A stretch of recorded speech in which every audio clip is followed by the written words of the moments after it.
Hello fellas, how are you? You meet me at, let's have a look, 20 past 10 on a Friday morning here, and I've just been filming a Q&A video for the main channel. And I thought I'd take the opportunity, as we're good friends, just to have a chat over a cup of coffee, because I've got a question or some support that I wanted to offer to a viewer as patron, and I will answer a question posed as well.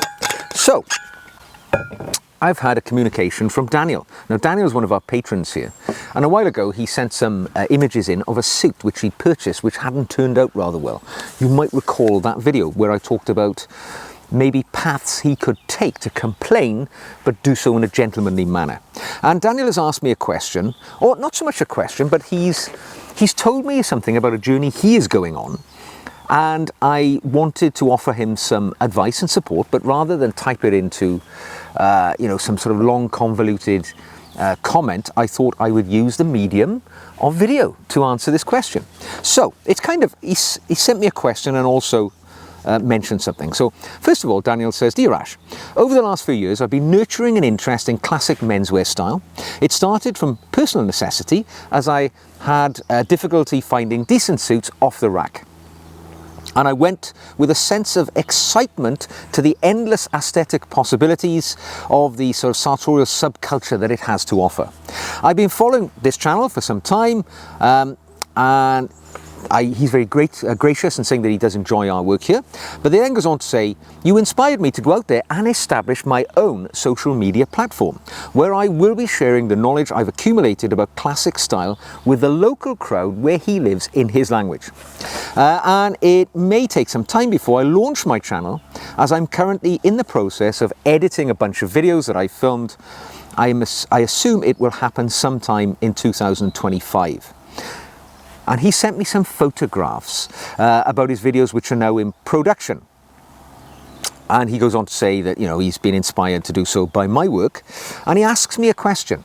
How did you start and operate your channel while still committed to a full-time job?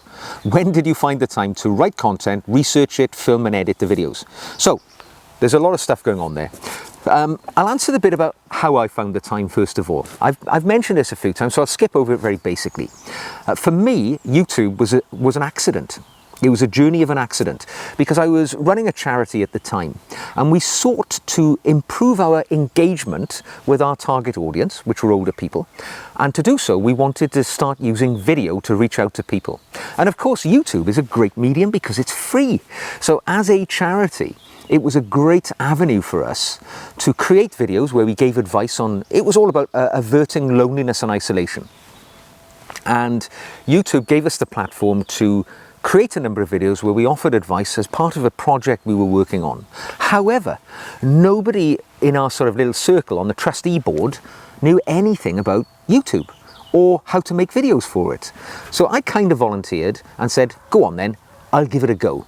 So I bought a few bits of kit, simple bits of kit, and I thought about it, I ummed and ahed about it, I prevaricated about it, and about a year after I bought the stuff, I actually sat down and I thought, what I'll do, I'll make some videos on something I'm interested in as a learning platform, and then when I've sussed it all out, we'll do the charity thing.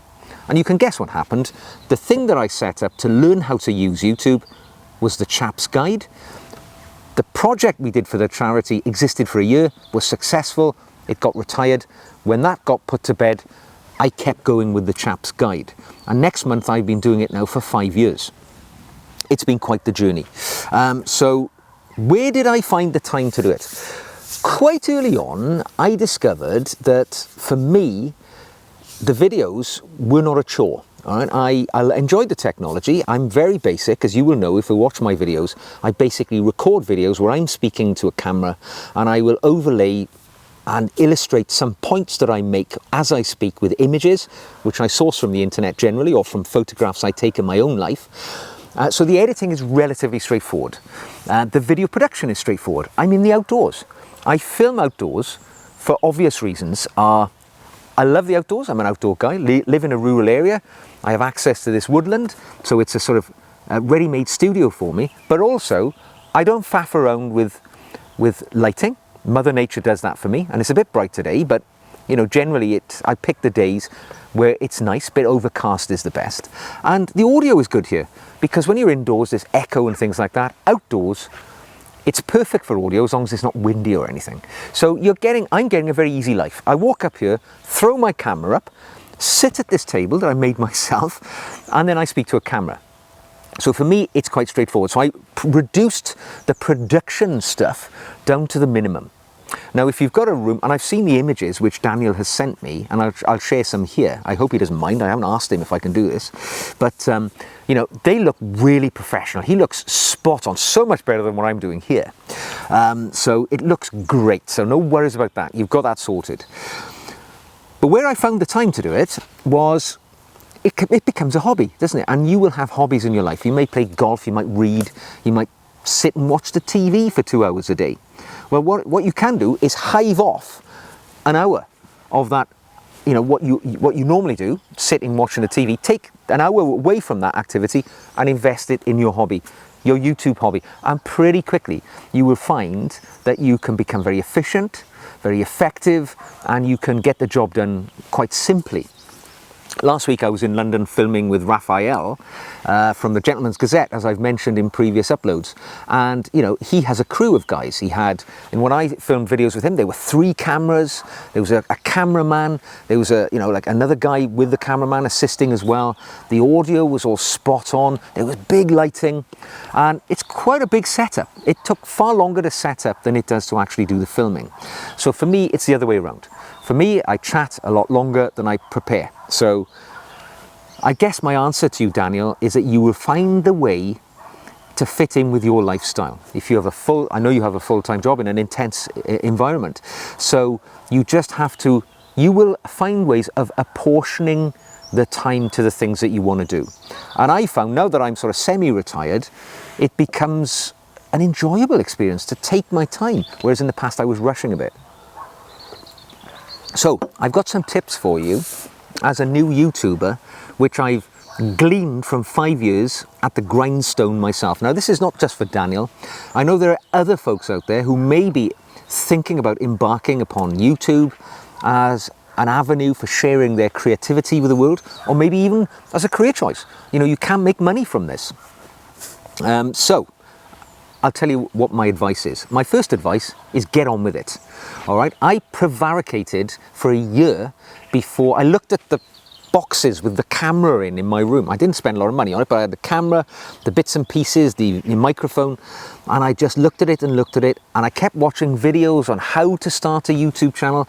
I was bloody expert on it before I ever touched a camera, but I had no practical experience. I made a mistake there. I wish I'd started in a year earlier, because if I did, I'd have a year more experience. I'd be a year further down the road on my journey. So I would suggest just get on with it. Do not be distracted by the technology, all right? Lots of people think I need to have a camera, a lens, a microphone, a this, a that, the other. And once you start going down that track, you will keep finding something that you need to buy before you can start. Really and truly, if you've got a modern day iPhone, you've got all that you need. All right? So don't be distracted by the need to have ever more technology. Get going. Don't be distracted by perfection either. You will find in my videos, I do not edit out where I make a mistake or where I fluff a line. I just keep going. Because the way I think about this is me here having a conversation with you. If I was sat with you in a bar or in a coffee shop, I will misspeak every so often. I will make an error. I will backtrack halfway through a sentence and say, oh, hang on, I made a mistake there. And I'll continue talking. I keep these videos of mine conversational.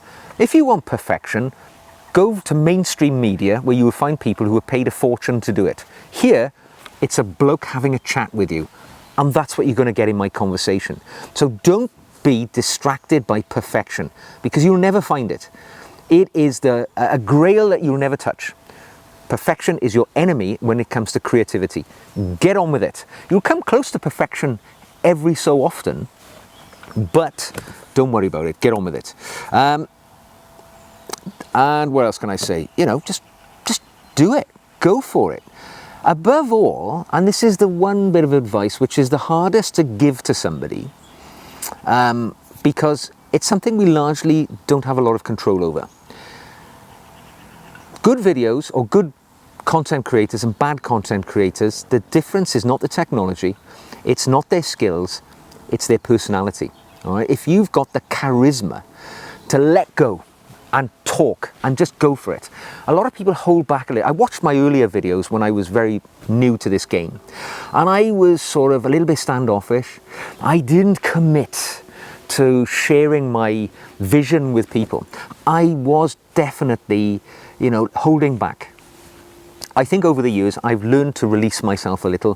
What you see in the videos today is kind of me. When we meet in real life, when you come to the meetups that I hold and people will encounter me on the street and we'll have a chat, this is really what you get.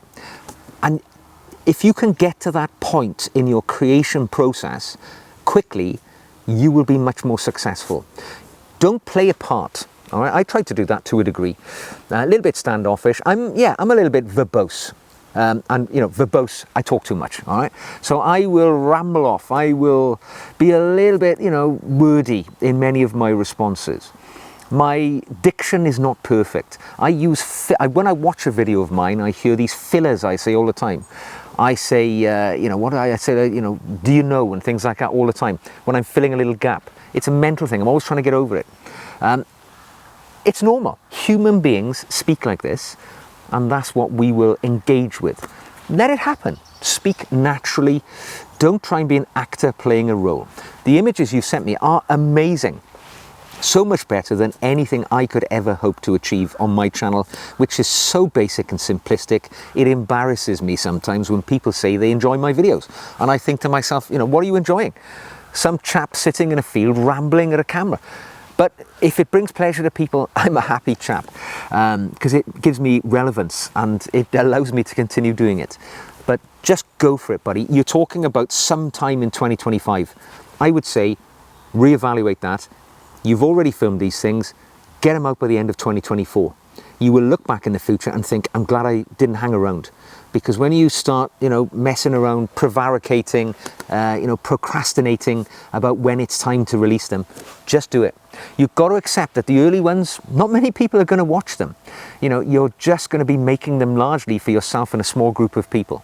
And then as time goes on and you build an audience, you will have built skill and potential. And, your abilities will be there for you when you need them.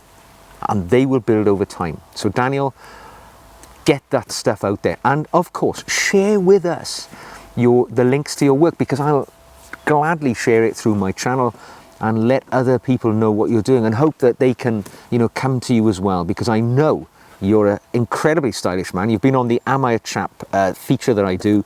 Very dapper fellow, and I know you've got such great knowledge to share. It'll be a pleasure to be a part of your journey. I hope that's been a help. I know I didn't ask you to discuss this in this way, but I could never have typed that into a comment or an email. It's so much easier to do it this way. So there we go. Hope it was helpful. Okay, chaps, end of this morning's lecture. I'll see you again very soon.